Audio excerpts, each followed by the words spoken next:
Hi, Pamela. Hi, Cynthia. Our 2022 city budget engagement is going to be getting started shortly.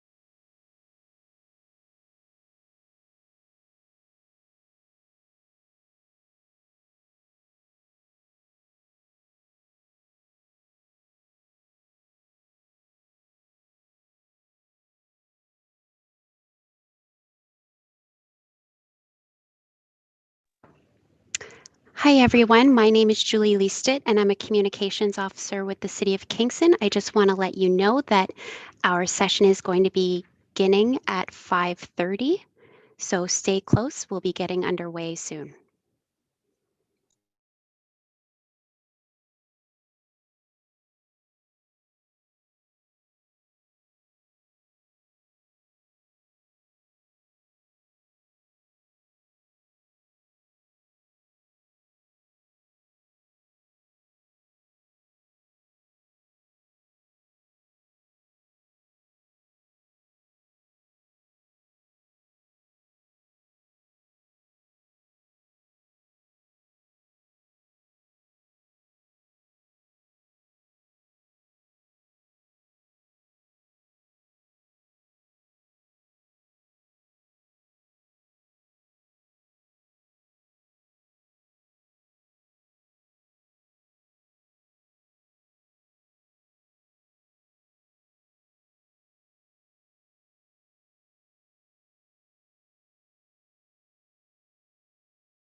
Welcome, Lois. Welcome, Joan. Our online session will be getting started in just 1 minute.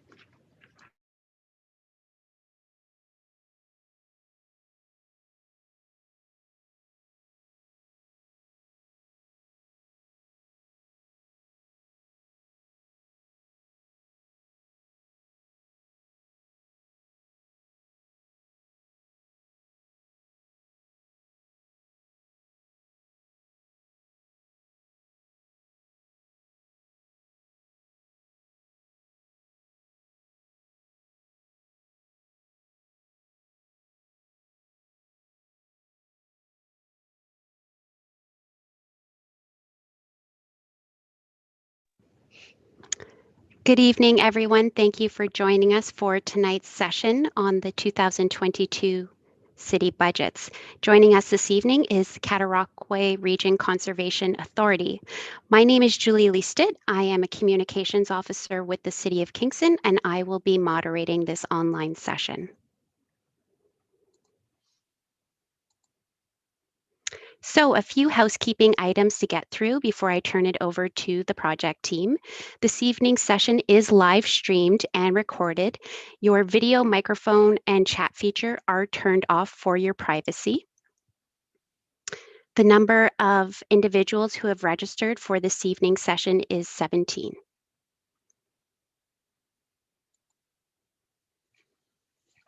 So technology troubleshooting, try as we might, sometimes technology issues do occur. So if you do find yourself encountering a technology snafu, we do have resources available to you at Get Involved Kingston, which is our public engagement website. And you can find those resources by searching www.getinvolved.cityofkingston.ca. Google is also another great resource. Zoom has quite a few options available to help you work through any technology issues. I did mention that the chat feature is turned off. However, you will see it in the bottom of your screen.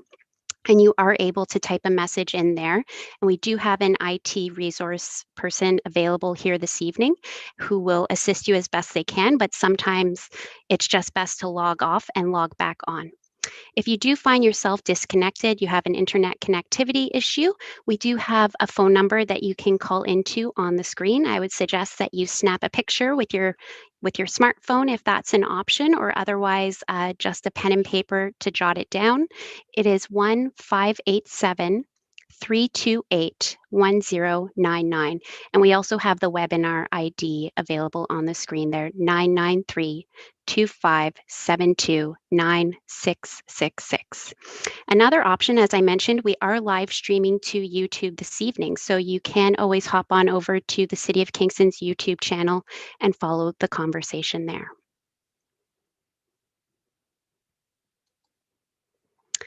We will be taking your questions this evening, so I just want to mention off the top that we do have a great presentation lined up, and following that presentation, that will be the time for your questions. However, at any point in time, you can pose your question using the Q&A tool, which should be visible to you at the bottom of your screen.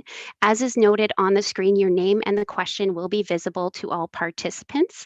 And it is a bit of a big ask, but if you could keep your question concise so that we can get to as many as possible, that would be great. And also, please try to make it as detailed as possible as well. So it is a fine line, because we want to ensure that our project team is providing you with the information that you are seeking. I didn't notice anyone joining us by phone this evening. However, if you find yourself disconnected, or we do have people joining us later on by phone, there is the option to press the *6 button. And when you do that, it triggers the raise hand function. And at that point, I will enable your audio and you can ask your question to the project team. But a reminder, we will be taking those verbally posed questions during the Q&A period only, whereas you can type your question in to the project team at any time, and we'll get to them during the Q&A period.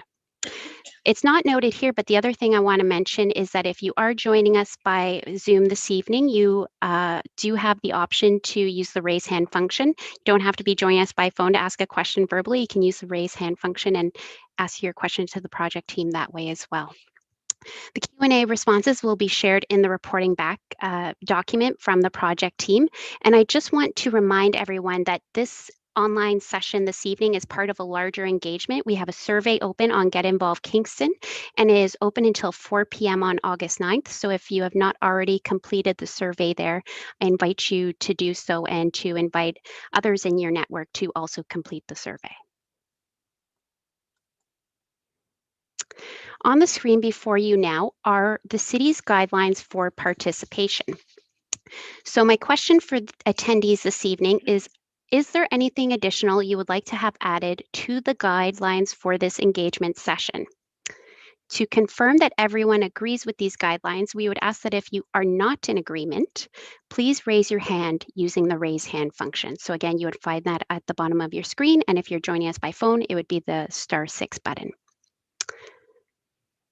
I'm just going to, I'll give you a moment to review the guidelines on the screen. And as you do, I'll just mention to everyone that these guidelines were developed by the city in collaboration with the community. So these really are your guidelines for participation.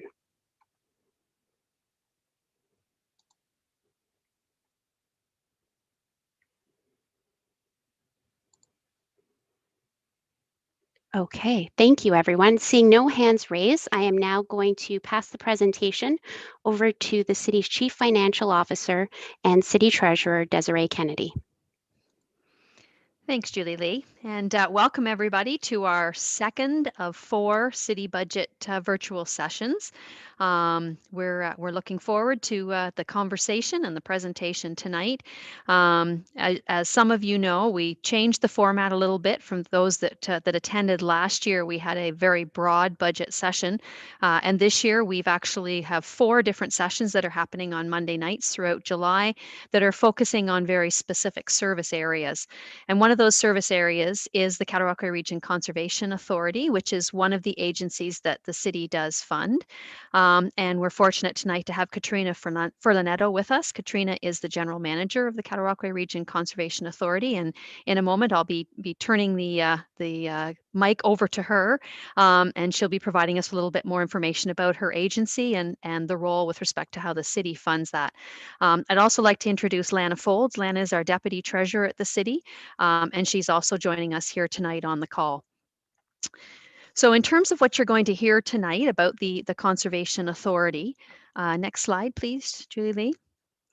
Going to hear a bit of an overview of the programs and services, and I think this will be very interesting to folks to learn. I know certainly when I talk to Katrina, I keep learning new things in terms of what the conservation area is responsible for and some of the services and programs that they provide our community. You're going to hear a little bit from her about the current priorities and initiatives of the agency, how their services are funded, including the portion of funding that comes from the City of Kingston, some of their budget challenges and their strategies, and then, of course, lots of time at the end for your feedback and input. And that's certainly one of the reasons that we have looked at a different type of structure this year in terms of focusing on various services that we can provide more time and have a chance for more discussion around those specific services in the format that we've got tonight. So I think with that, Julie Lee, if you could forward to the next slide, I will welcome Katrina. Great, thank you, Desiree, and to the City of Kingston for inviting Cataraqui Conservation to speak as part of your budget engagement this year.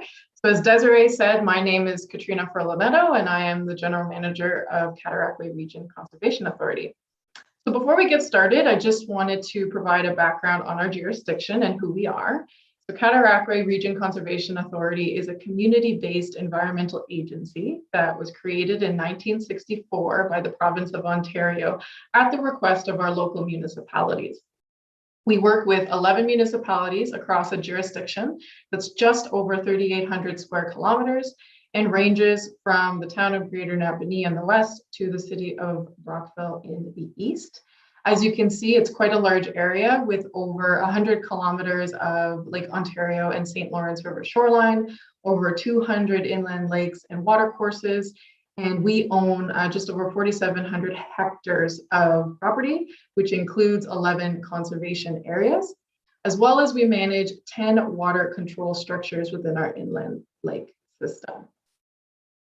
Within our area, we work with 11 municipalities, each who have appointed members on our board of directors and who help us move forward to achieve our vision and our overall mandate. Next slide, please. Thanks, Katrina.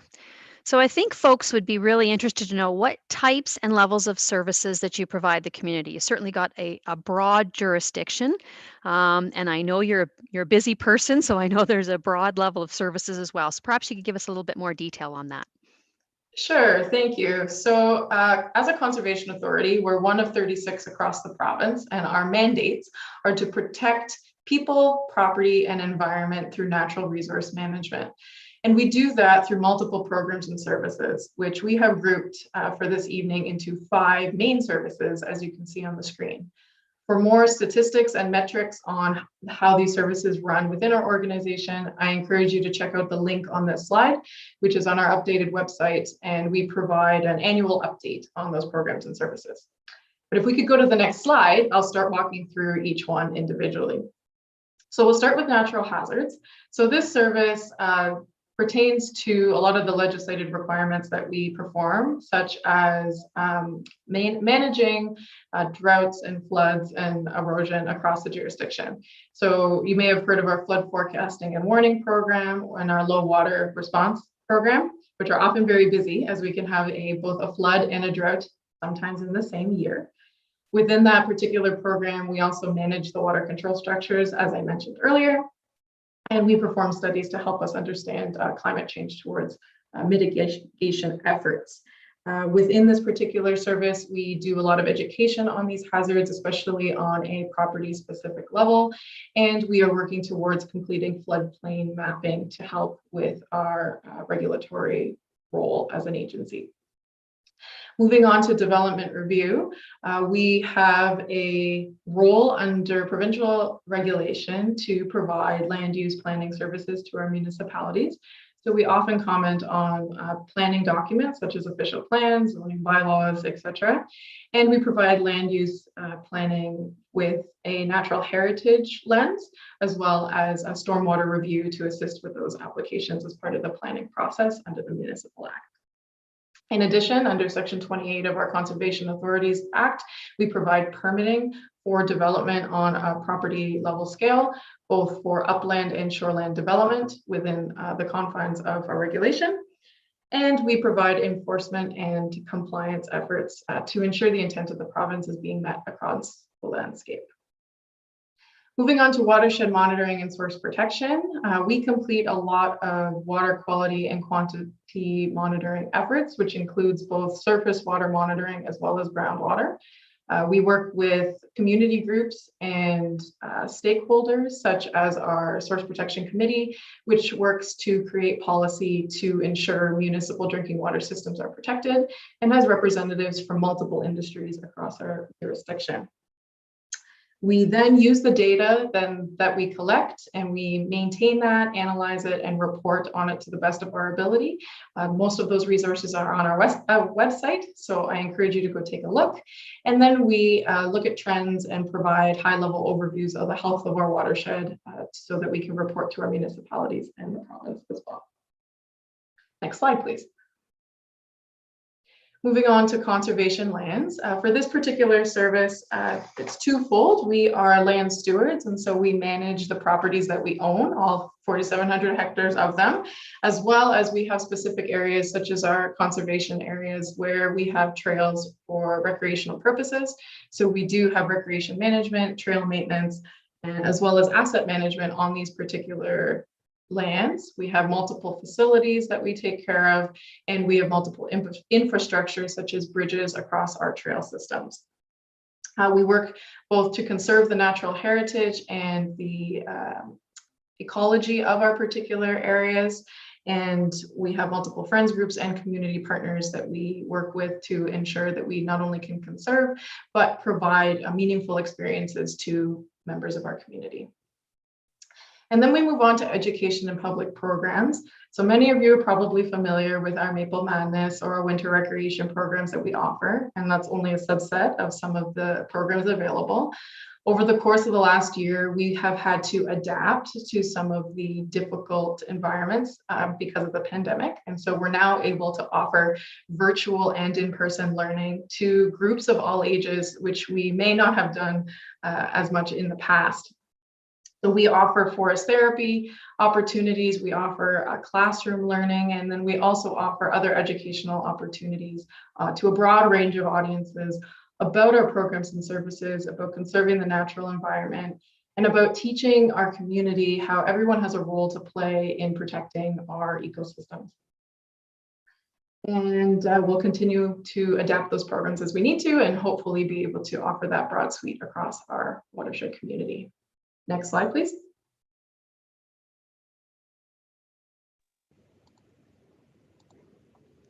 Hi, everyone. I'm back. I should have indicated right at the start that I would be coming back in for a couple of poll questions. So this evening, to make this an interactive and engaging experience for all of our attendees, we've incorporated a web-based tool called Mentimeter.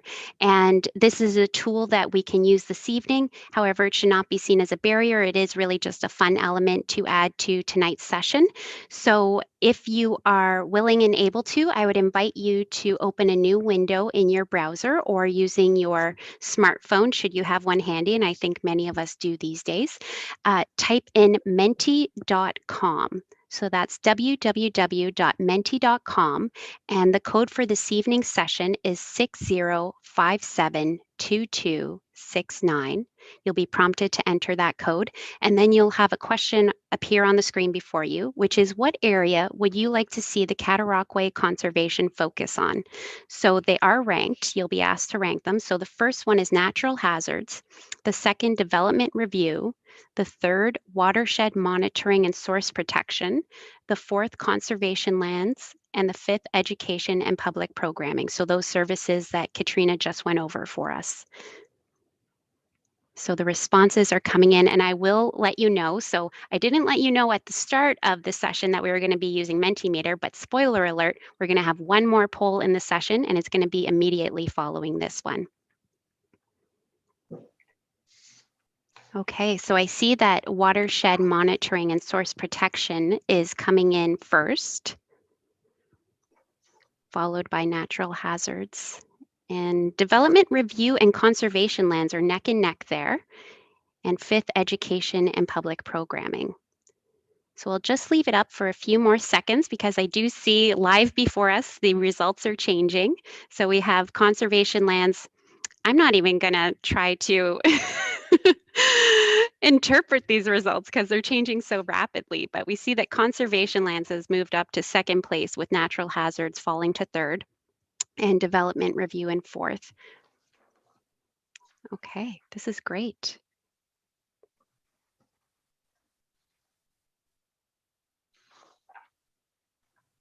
Perfect.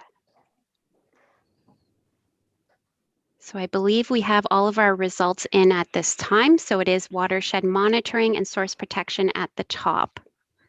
Desiree, I see that you've turned on your video. Would you like to mention something? No, I'm just next. I'm ahead of you. We actually have another poll question up. Oh, I guess I'm not next then.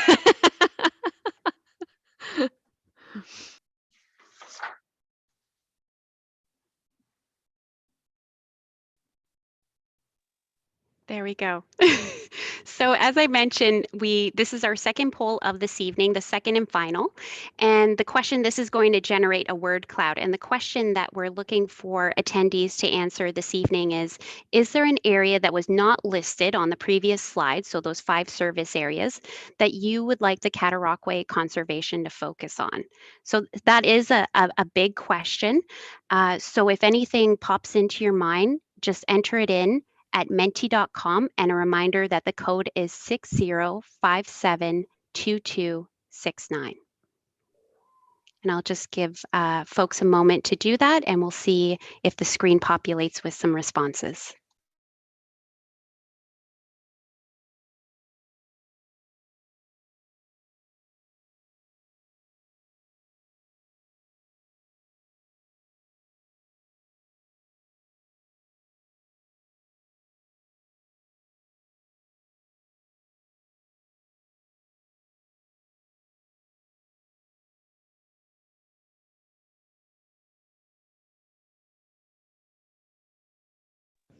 So for convenience, I have copied the link into the chat tool, so you could just click it there. And I've also reiterated the code, which is 60572269. So I see trail systems has come in, as well as camps and activities. Heat islands, okay, that's a good one too. Rideau River Bush is another response that's come in.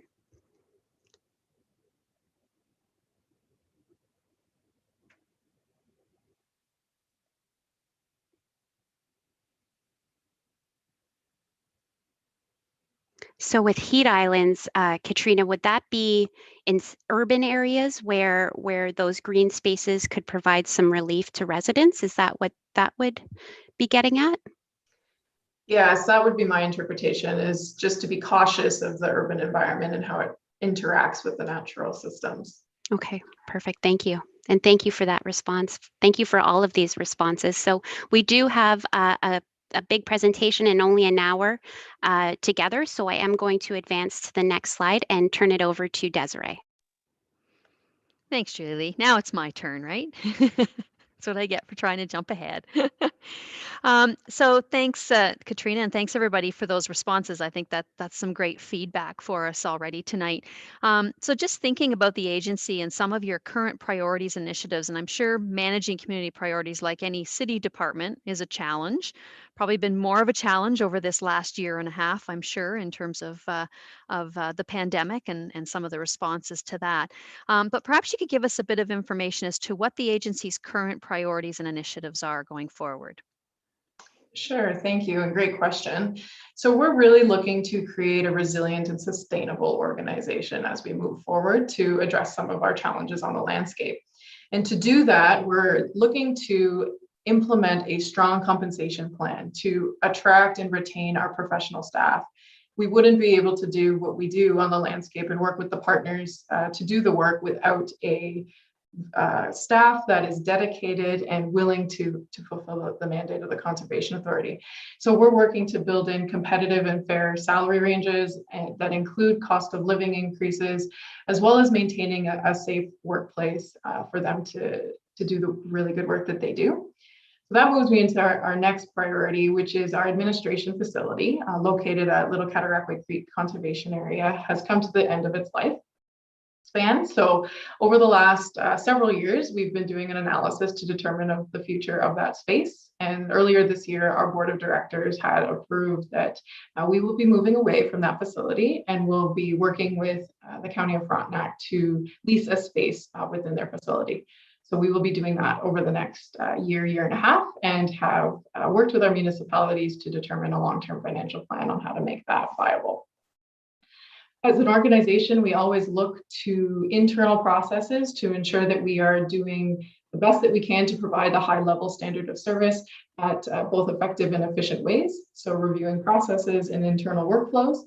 We have been working to clarify our role on the landscape and ensure our identity is known through our new logo design, which has now been implemented. You'll see signage go up on the landscape. And again, just clarifying what roles and responsibilities that we have, which properties are owned and maintained by us, and how we work with our partners to ensure we can maintain our services. We're working towards a long-term capital asset management program. We have lots of facilities, lots of infrastructure that needs to be maintained and moving forward repaired, similar to municipalities. And so we do have an asset management plan, and we are continually working with our partners to ensure that there's a long-term vision that meets the needs of the organization and the watershed. And then lastly, we've been directed by the province to develop an inventory of our programs and services in a bit more detail than what you've seen this evening, just to outline what we are required to be conducting, how it's funded, and again, the future of those services and how they meet the requirements across our landscape. Next slide, please.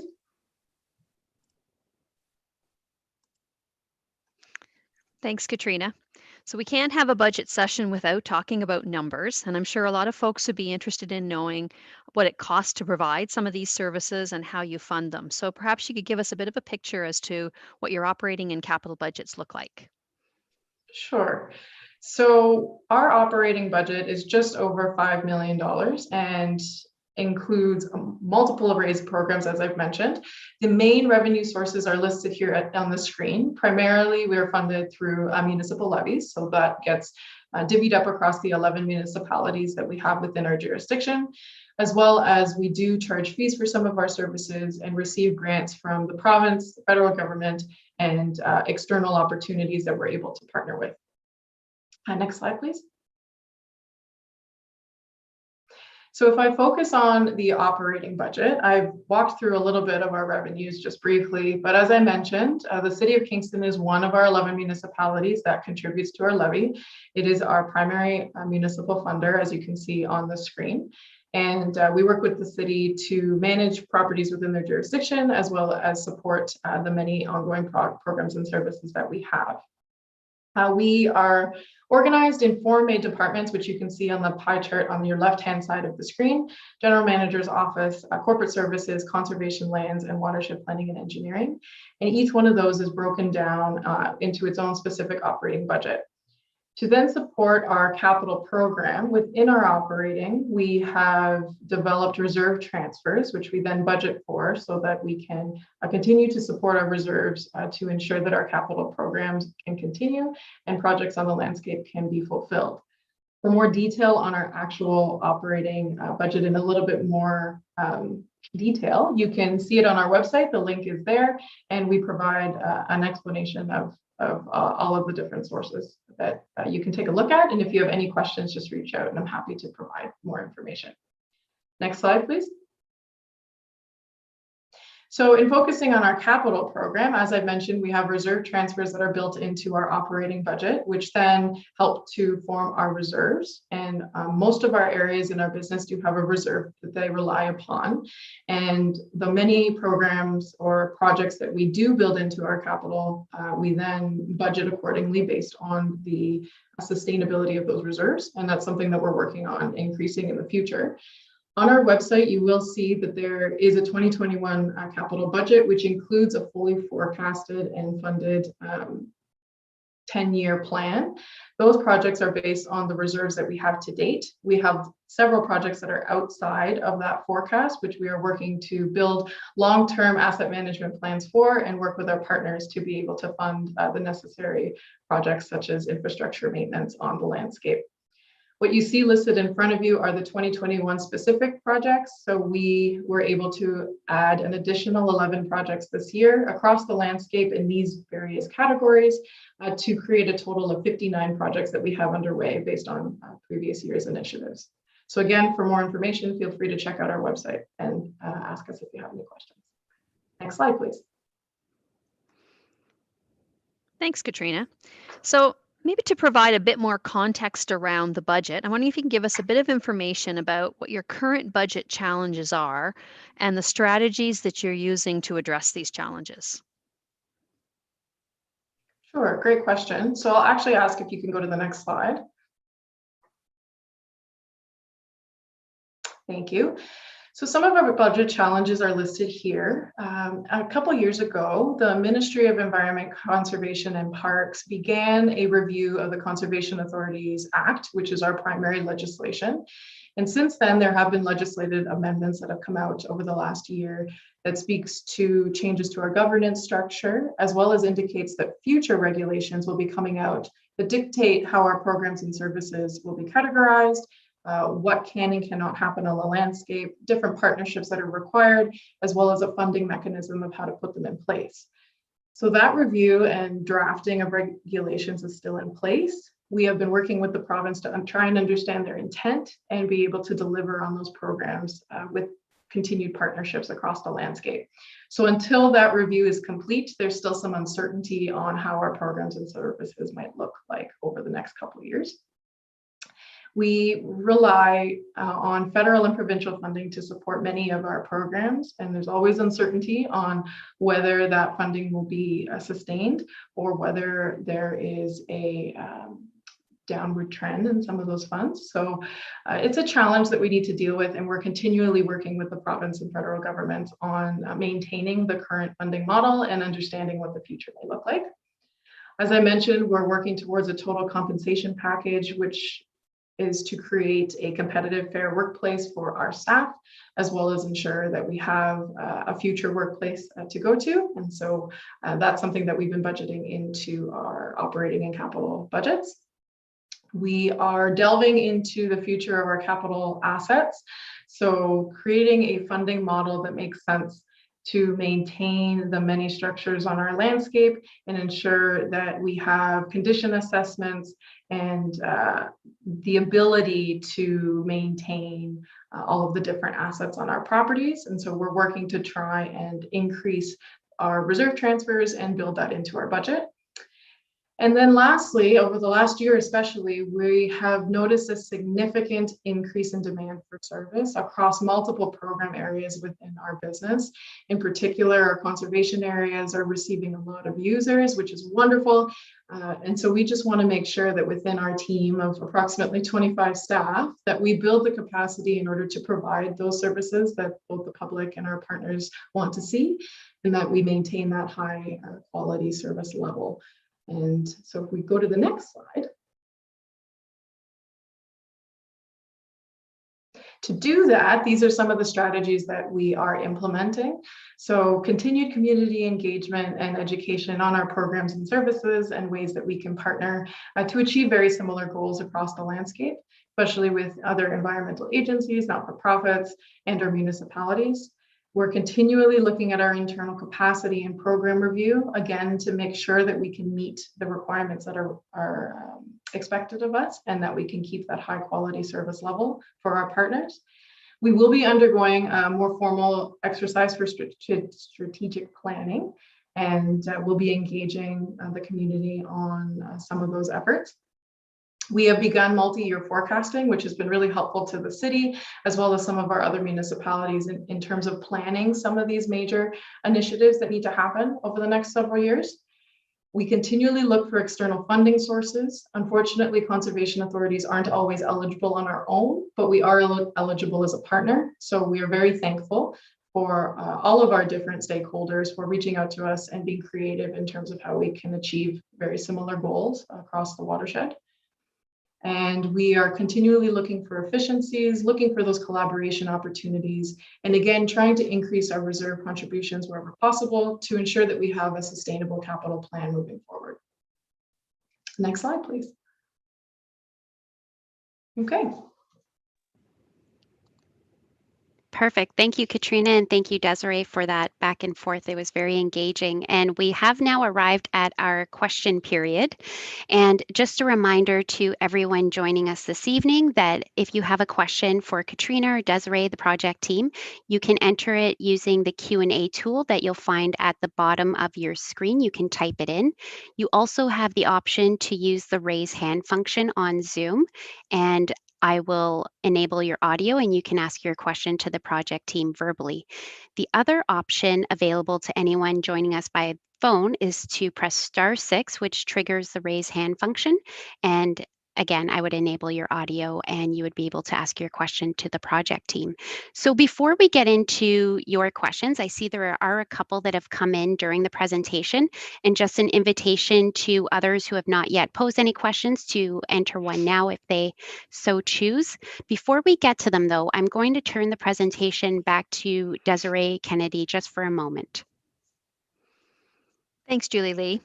So while folks are trying to think of some questions and get them entered into the Q&A spot, I thought we'd just provide a little bit of context here around the have your say component.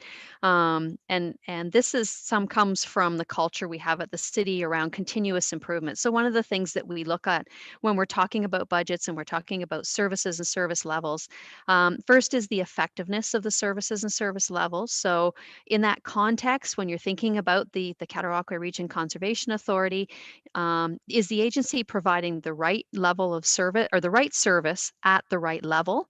You know, are there services you think they should be increasing the level or decreasing the level or staying the same? Are the services meeting the objectives and the needs of the community? Or are there any services or service levels that aren't required? So that's looking at it from that effectiveness lens. We also tend to look at things from the efficiency of services or the value for money. And so in that regard, if there's any feedback on how the agency could provide these services more efficiently. So is there things that you're seeing on the ground that the agency could consider in terms of how they're operating or how they're providing a certain service? So just to give you a little bit of context and buy you a little bit of time as you're thinking about your questions.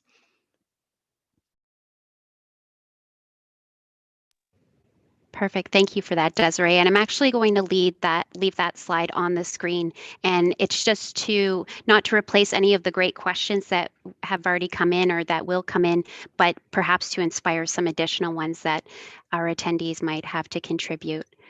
So we do have a few questions in the feed. And what I'm going to do this evening is I'm going to be reading out the questions, and the project team is going to be doing their best to address them. One thing I will note is that if they fall outside the scope of this evening's presentation, then those will be items to follow up on. So I just want to give everyone a heads up around that. The first question that we have comes from Maureen, and Maureen is asking, what is the relationship between the municipal tree plan and CRCA? Katrina, is that a question that you can respond to this evening, or is it one that we might have to get back to Maureen on?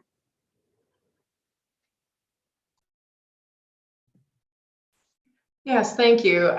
I think it's probably best if we answer that offline and just provide a little bit more context. Great. Maureen, thank you for that question. It is a good one. It does fall a little bit outside the scope of this evening, but it is one that the CRCA will be able to follow up on. And the next question comes to us from Joan. And Joan, I think it's an excellent question, but again, it might be one that falls a little bit outside of these virtual budget sessions, but I will read it. And Joan asks, where there is a conflict between the new zoning bylaw, which shows EP designation, so that would be environmental protection designation, but the old code allows for high density residential development. What influence does the CA have in conflicts? And then, Joan, you reference a specific situation on King Street West. So, Katrina, is that a question that you would take this evening, or again, maybe one to follow up with Joan on? Good question. So just at a high level, we work with the city pretty closely when it comes to planning files and applications, and we would provide comments and ensure that where it meets our role or that our environmental legislation comes into place, that any discussions as part of consultation, any conflicts or any areas of concern were brought forward. And we have a very strong relationship with the city in order to meet overall objectives for the watershed. In terms of the specific ask, if you could follow up with us directly through our info@crca.ca email, then we'll be able to handle that, I think, offline. Thank you for that, Katrina. And I'm just going to repeat it because, Maureen, that might be good advice for you as well. So that email address again is info@crca.ca. So I love, from a communications perspective, I love how simple it is. I also loved, Katrina, just remind me, the CRCA budget page, I think it was www.crca/budget, which Yes. was also very straightforward. Loved it. Okay, thank you both for those questions. So I am just going to prioritize individuals in the queue who have not had a question addressed yet. So we have one coming here from Cynthia. And Cynthia writes, there is a significant amount of housing development, especially on the east side of the Rideau. We have been told that the lands, mostly bush, are now the responsibility of the City of Kingston, and the City of Kingston is telling us it is CCA. How is this land being managed for the wellness of this riverway and lands? Again, that is a very good question, Cynthia, and I'm just not sure if it's one to be tabled here this evening. Katrina, I see you kind of looking at it too. What are your thoughts? Is it one, again, that we might want to take offline? It's a good question, and I know our planning team would have been involved in discussions with the City of Kingston on the use of land and how to move forward. So I do think, for a more fulsome answer, if we could follow up offline, then we're happy to provide a little bit more context. Mm-hmm. So everyone, I will enter the email address into the chat tool so that you'll be able to copy and paste it. Cynthia, I see you have a follow-up question here about budget. So is it in connection to that initial question that you typed in? If you could just provide a little clarity there, that will be helpful. And just for everyone, the questions are coming in fast and furious, so that's great. Just a reminder to everyone that there is a Q&A tab at the bottom where you can pose those questions. I think we've all found it, which is excellent. And a reminder that you also have the option to ask your questions verbally. So if you would like to do so, just use the raise hand function. And as the moderator, I would enable your audio for you.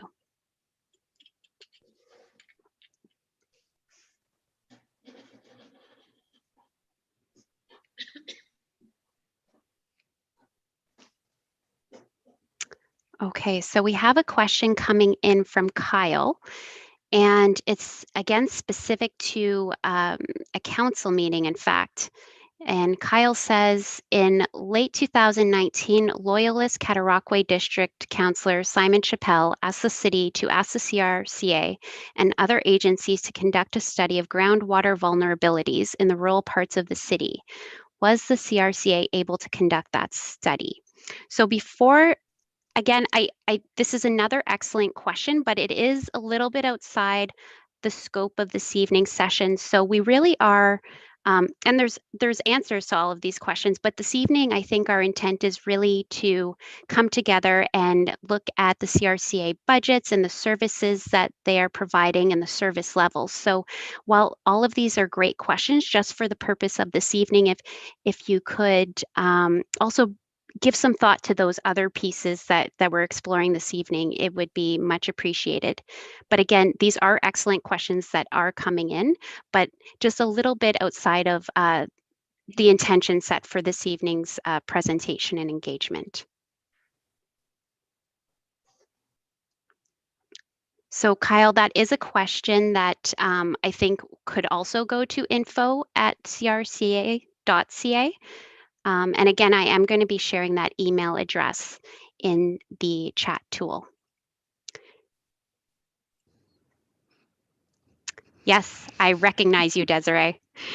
Thanks, Julie. Yeah, I just think these are some really good questions. And I think 2 or 3 of them probably do overlap between CRCA and the City of Kingston, either with planning or I think there was one with the tree plan that would be under Public Works.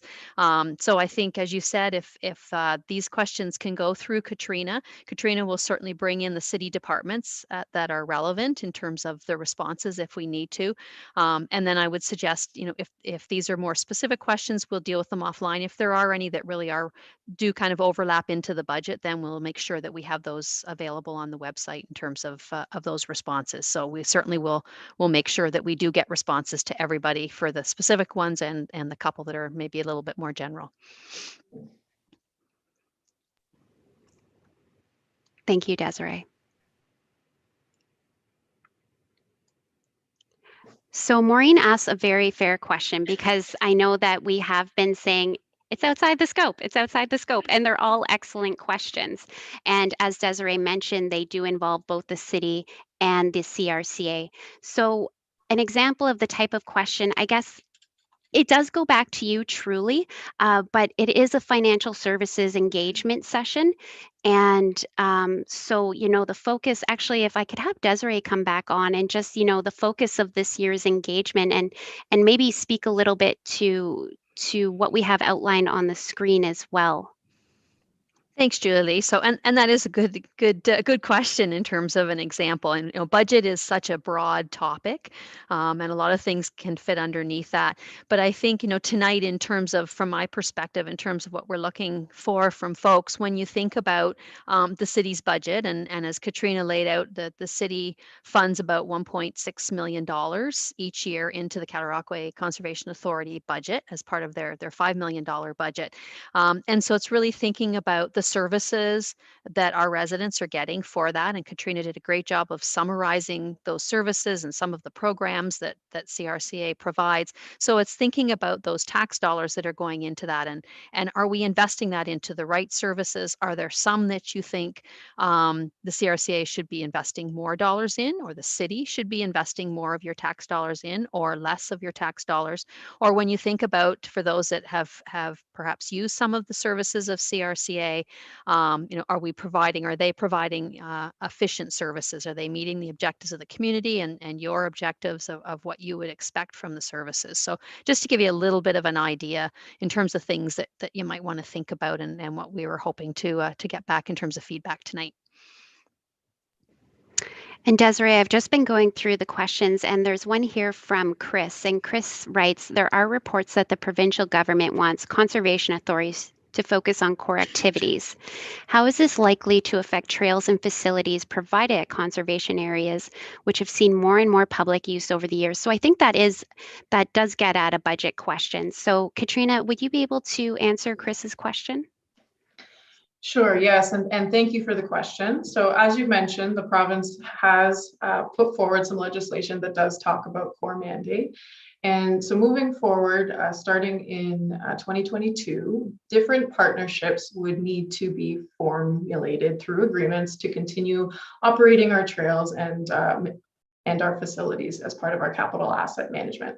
So we can continue to still do the work as long as our municipal partners are able to back us up and we enter into agreements for that particular work. So we're continuing to have those conversations with our municipalities and with our partner agencies moving forward. You won't see any change within the 2022 budget. That's allowing us to put a lot of these processes and partnerships in place, but you may see a change in 2023 post any discussions that we have. Thank you, Katrina. And thank you, Chris, for that question, and then for reiterating it. That did help me. We have another question from Maureen, and Maureen writes, I would suggest that the resources that focus on hazard management needs to be increased. There is going to be greater needs, significant rain events, as well as heat stress and hazards, and the need for forest trees and soil. What do you need to do to ensure you have the capital assets to carry out that work? Katrina, is that a question you would be able to tackle? It's an excellent question. What would we need to basically have the ability to be able to carry that out? And we are in the process, like I said, of developing a capital asset management plan. And so as part of that, we are reviewing what the needs are of the organization, both from a financial perspective, as well as just in-house capacity and ability to achieve some of those things moving forward. So once we get a strong handle of what that looks like, then we will be reaching out to our municipal and local partners on different ways to collaborate and achieve those goals and come up with a sustainable and reasonable funding strategy that everyone can support so that we can start to address some of those needs. So I know that's very high level, but at this point it's what we have. And if there's anything more specific, then I'm happy to answer that. Thank you, Katrina. And Maureen, thank you for that question. So just a reminder that the Q&A tool is available at the bottom of the screen. And while we've had many excellent questions come in this evening that are a little bit out of scope of tonight's session, as Desiree and Katrina both indicated, they will be responded to.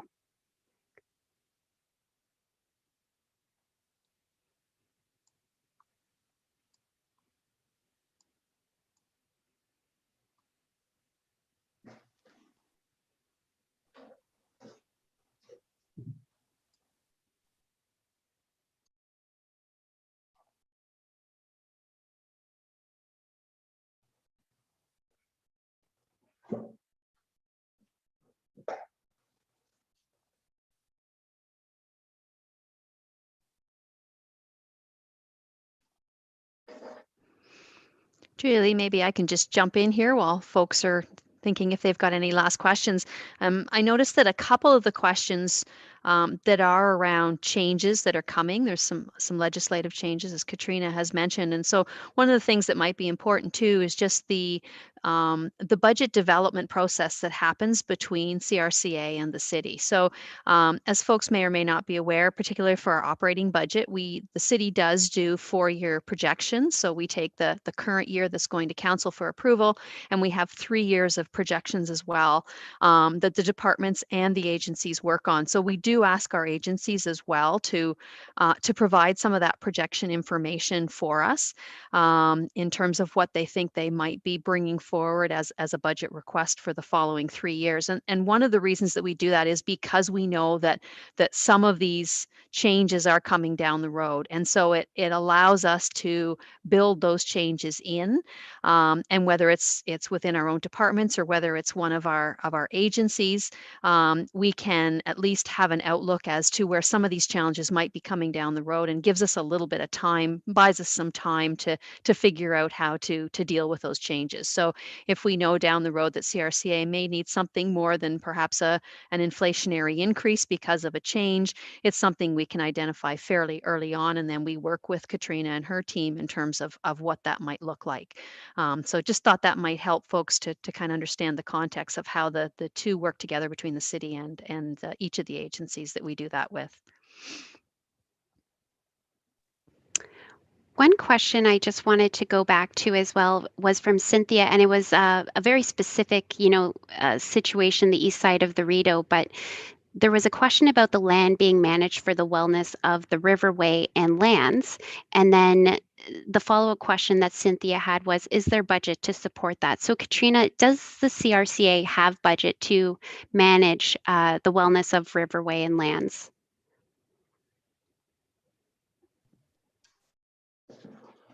Good question. So we try and build into our budget where feasible to do restoration and conservation projects. At this time, the budget does not include significant projects to do that. However, a lot of our land use planning initiatives do take into consideration environmental planning as well as conservation and best management practices. So in general, we take into consideration the wellness of the riverine systems and our water courses, but for specific projects, we do not have anything scheduled for this particular year at this time.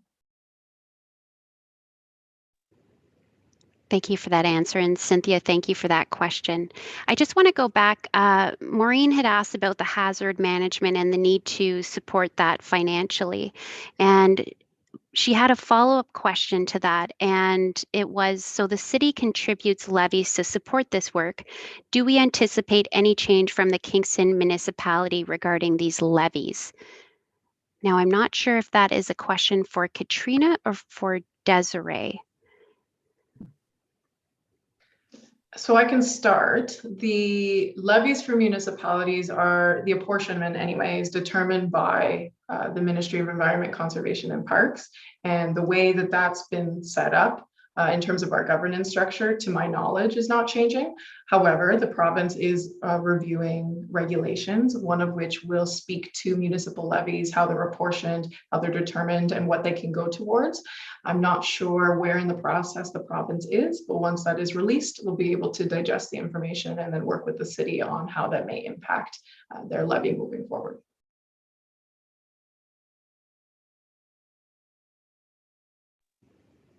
Perfect. Thank you for that response, Katrina. And Maureen, thank you for that added layer to that very good question.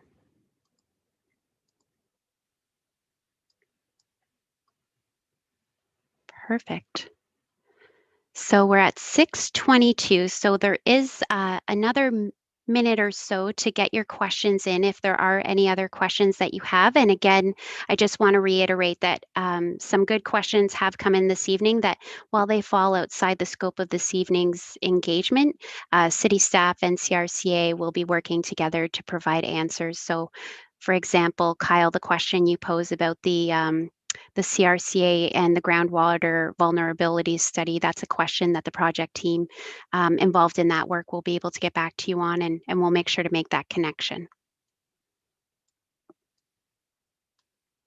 And for some other folks, I know that you had posed questions earlier in this evening and asked, where do I send this to? So I just want to remind you of the CRCA's email in the cases where it does fall strictly with the CRCA. And that email is info@crca.ca. So again, nice and user-friendly.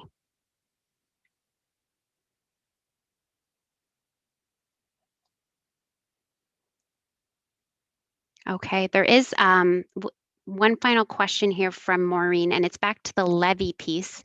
And Maureen asked, when was the last time this levy was changed? And I'm going to look to Desiree to see if she has a response or if that might be something that we have to get back to you on. So thanks, Shaylee. I can start that. Katrina may have some information to add to it too. So the agency does put forward the request based on the calculations, as Katrina mentioned, to the city in terms of what the levy is. And actually, I can probably go back because I've been around a little bit longer than Katrina.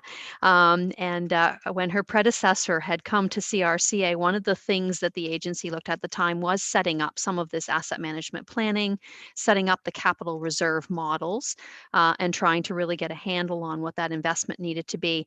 And actually, if you go back a few years, you'll see that there were some larger increases to CRCA's levy that they were bringing to the city to try to address that and to try to get those reserve models up and running and get some investment into the assets that hadn't been made previously. And I believe we had maybe 2 or 3 years where we had higher increases for CRCA that were planned to do that. I think we're kind of on the tail end of that now.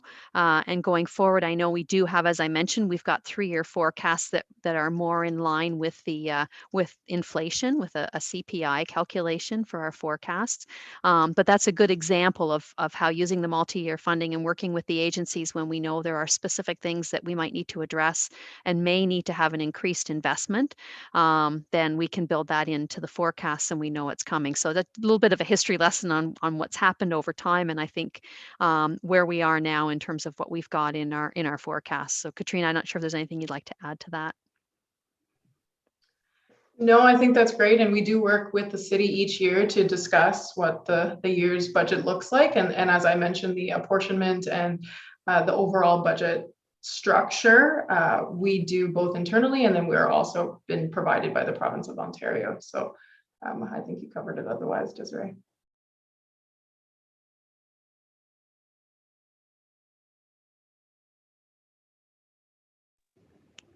Perfect. Thank you both for that response, and thank you everyone for your questions. I'm not seeing any new questions in the queue. And so I've just been responding to a few of you that we will be sharing your questions with the appropriate city and CRCA staff for responses. And with no new budget focused questions in the line, I believe we will advance to the next presentation. I'll just give you a few seconds as I do a little bit of tidying up. So if you do have a final question to pop in, you have the next 20 or so, 30 seconds to do so.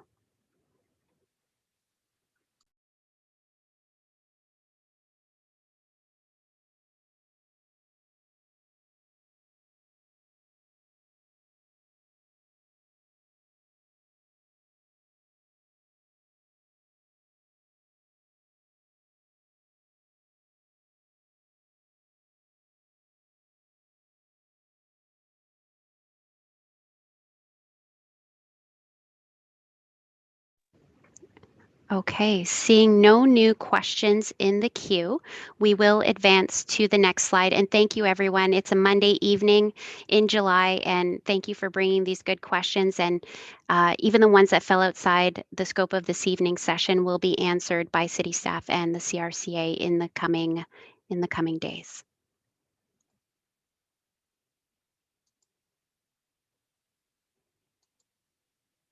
So now I'm going to turn the presentation over to Desiree Kennedy. Thanks, Julie, and thanks everybody. Some really good questions, and appreciate the willingness to provide those tonight, and so that we could have this discussion.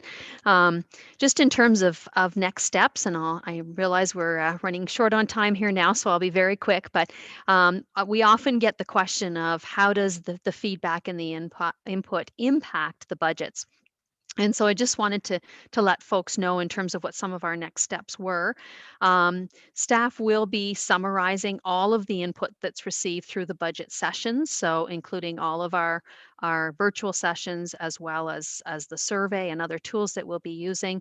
And we'll be closing the loop by a report that will go back to council and to the community with a summary of that feedback. So just so that folks know, that information will be reported out both to the community and to council. The other thing that we'll be doing in tandem is sharing input with the departments and agencies as we receive it. So we are running a bit concurrently in terms of our budget process. We've got the engagement process happening, and we assume we'll be kicking off the development of the budget development process with our agencies and our departments probably later this month. And so we will have a process in place where, as we are receiving input, whether it's for the 4 areas that we're doing the virtual sessions on, or anything else coming out of the survey, we'll be continually sharing that with the departments and the agencies, so that where it is possible, we'll be reflecting that feedback into the 2022 budget. It's also important to note that some of the feedback that we get may also be useful in terms of our future budgets and our 4-year projections. And so it may not be something necessarily that affects 2022, but it could affect future ones, particularly back to Katrina's comments on some of what we'll see in 2022, 2023 with some of the legislative changes. And then finally, the budget deliberations, which are scheduled to be held later in 2021 in November, and hopefully with, excuse me, an approved budget at the end of the year. So certainly your input and your feedback definitely will impact what we'll see in budgets, certainly for 2022 and going forward. Next slide, Julie Lee.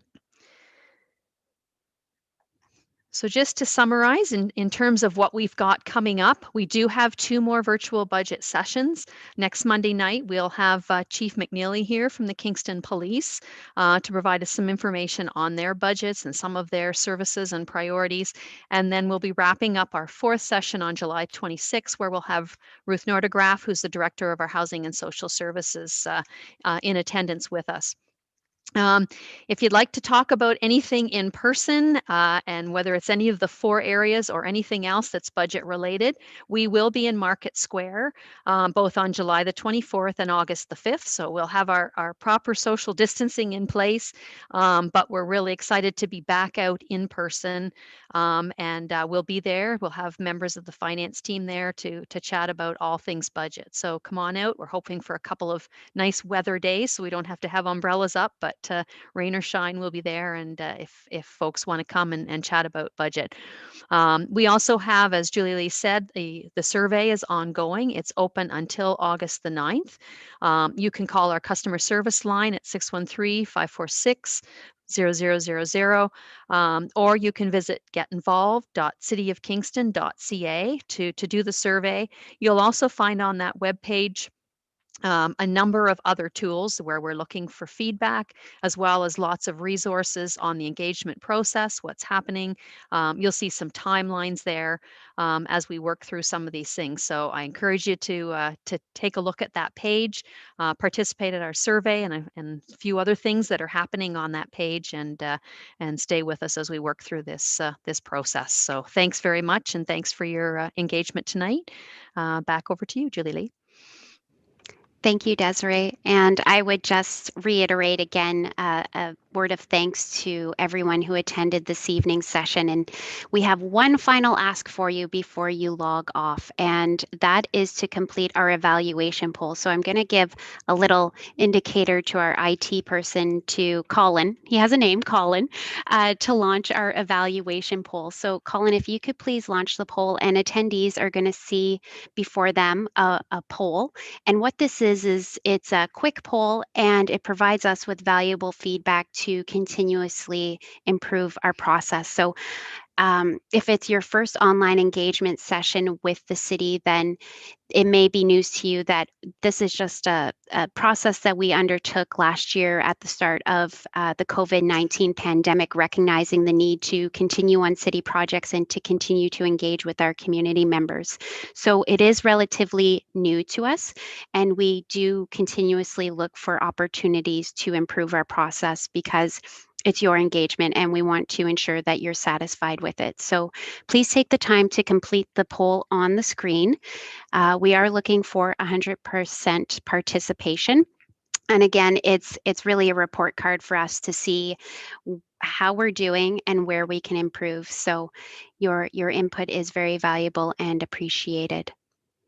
And just as folks complete the poll on the screen, I just want to remind everyone, Desiree mentioned it, and I know I've mentioned it several times, that we do have that open survey on Get Involved Kingston, and it's open until August 9th at 4 p.m. So if you have not already completed the survey, please do. And the city's continuously talking about it and trying to amplify it to ensure that it gets to as many residents as possible. So another ask that I have, I know I'm being quite demanding: complete the poll, complete the survey.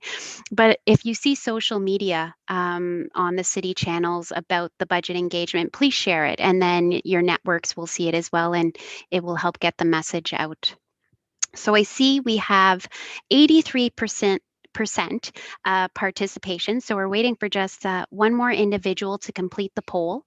And if they could do so, I'm just going to leave it up there for a moment longer. And again, thank you to everyone for joining us on this Monday evening in July, and for bringing your good thoughts and questions to these virtual budget sessions. As Desiree noted, we do have a couple of more sessions coming up. So if you have not yet registered for those, I invite you to do so.